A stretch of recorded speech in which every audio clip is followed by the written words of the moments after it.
BJP আসার কোনো chance নেই। বিজেপি হারবে। ওয়েস্ট বেঙ্গলে বিজেপি আসার খুবই প্রয়োজন। বিজেপি আসার কোনো চান্স নেই। জনগণকে পেরেশানের মধ্যে ফেলে দিচ্ছে। বেশিরভাগ জিনিসটা দেখতে পাচ্ছি একটা দ্বন্দ্বের মতো দিকে যাচ্ছে। বিজেপি ক্ষমতায় আসবে এবার। অভিষেক ব্যানার্জি যে কথাটা বলছে এটা একদম ঠিকই কথা। 2026-এ বিজেপি আসবে।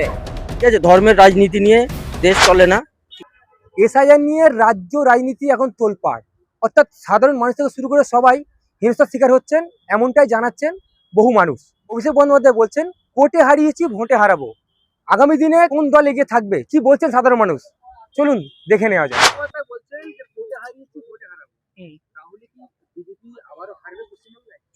বিজেপি পশ্চিমবাংলায় প্রথম কথা হচ্ছে বিজেপি আসার কোনো চান্স নেই।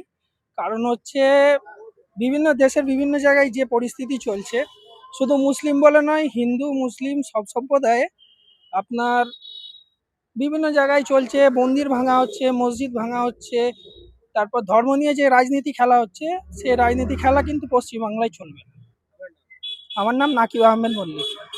সব দিকে বিজেপি হারাবে, সব দিকেই বিজেপি হারবে। বিজেপি যা করছে এটা মোটেই ঠিক করছে না। BJP PAN card link, Aadhaar link, এ লিঙ্ক, ও লিঙ্ক, শুধু বিজেপি সরকার। ওদের জিনিস বাংলাদেশি ধরা দরকার, বাংলাদেশি ধরুন না, আমাদের কোনো আবৃত্ত নেই। বাংলাদেশ থেকে তাড়িয়ে দিন, আমাদের কোনো আবৃত্ত নেই। আজকে মুসলিম, হিন্দু, শিখ, ইসাই সবাই তো পেরেশানি রয়েছে ওদের জন্য। কেন মুসলিমদের এত টার্গেট? মুসলিমদের টার্গেট করা ঠিক হচ্ছে না। সব জাতির মানুষ আমরা মিলেমিশে আছি।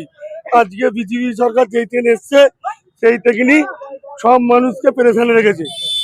যে কোনো জিনিসে খালি এটা করো, ওটা করো, ওটা করো। মানুষ কি হালে মানুষের দিন যাচ্ছে? মানুষ খেটে খাবে না এর পেছনে দৌড়দৌড়ি করবে? বিজেপি সরকার যেটা করছে সেটা মোটেই ঠিক করছে না। আমার নাম সাবির আলী দর্জি। আমার তো মনে হয় যে বিজেপি জিততে পারবে না, কারণ মানে অভিষেক ব্যানার্জি যে কথাটা বলছে এটা একদম ঠিকই কথা। হয়রানি মানে মারাত্মক হয়রানি, মানে এমন লাইন দিচ্ছে, মানে এমন লাইন দেওয়াচ্ছে, একটা লাইনে প্রত্যেক মানুষকে দাঁড় করিয়ে দিচ্ছে। মানে এদিকে ধরুন অনেক রুম হচ্ছে, সেই রুমের মধ্যে কাজ হওয়ার কথা যে এক একটা রুমে এক একটা পার্টির লোকেরা থাকবে, কিন্তু এখানে ওটা হচ্ছে না। এখানে মানুষকে বিভ্রান্ত করা হচ্ছে, মানুষকে হয়রানি করা হচ্ছে, মানুষের উপর অত্যাচার চলছে। এটা অ্যাকচুয়ালি মানে বিজেপির যে চাল চলছে, যেটা আমি আমার তরফ থেকে দেখতে পাচ্ছি, যে মানুষকে যেভাবে হয়রানি করছে ওরা মানুষকে মানে মেন্টালি হয়রানি বেশি করছে। কারণ একটা কাজ সহজভাবে যেটা হবার সেটা কঠিনভাবে ওরা করছে, এটা আমার ধারণা। আমার নাম আশরাফুল্লাহ কয়াল। বিজেপি ক্ষমতায় আসবে এবারে। মনে হচ্ছে যে আমাদের পশ্চিমবাংলার যা অবস্থা, পশ্চিমবাংলার চারিদিকে যা হচ্ছে, এর কারণে আমরা চিন্তা ভাবনা করছি যে বিজেপি সরকার আসবে এবং আসা উচিত। সুকুমার সামন্ত। বিজেপি আসার কোনো চান্স নেই।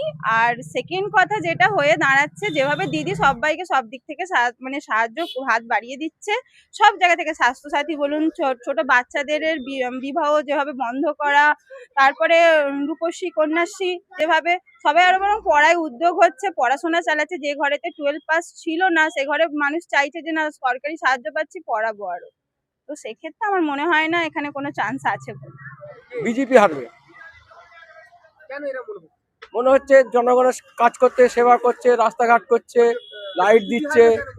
হ্যাঁ, বিজেপি হারবে কেন? এই যে আমাদের যে এসআইআর করছে, যেটা আপনার এই যে জনগণের সেই সমস্যা যে সমাধান করতে পারছে না, অথচ জনগণকে পেরেশানের মধ্যে ফেলে দিচ্ছে। এই যে 60-65 বছর বয়স্কদের যে বলছে তোমাদের এ করতে হবে, হিয়ারিং এ যেতে হবে। আমার নাম আব্দুল মান্নাফ সর্দার। আমার তো মনে হয় এসআইটা খুব দরকার ছিল, তাই আজ হয়েছে, খুবই ভালো হয়েছে। তবে বিজেপি আসবেই, কেননা এই ওয়েস্ট বেঙ্গলে যেসব মানে বাংলাদেশিরা ঢুকে আমাদের ওপরে যে অত্যাচার জুলুমবাজি করছে, এটা আমাদের পক্ষে খুবই খারাপ। আর ওয়েস্ট বেঙ্গলে বিজেপি আসার খুবই প্রয়োজন। আমার নাম সৌম্য ঘোষ। তার থেকে সংখ্যায় কম পাবে, এটা লোকে হয়রানি বুঝে বোঝা যাচ্ছে।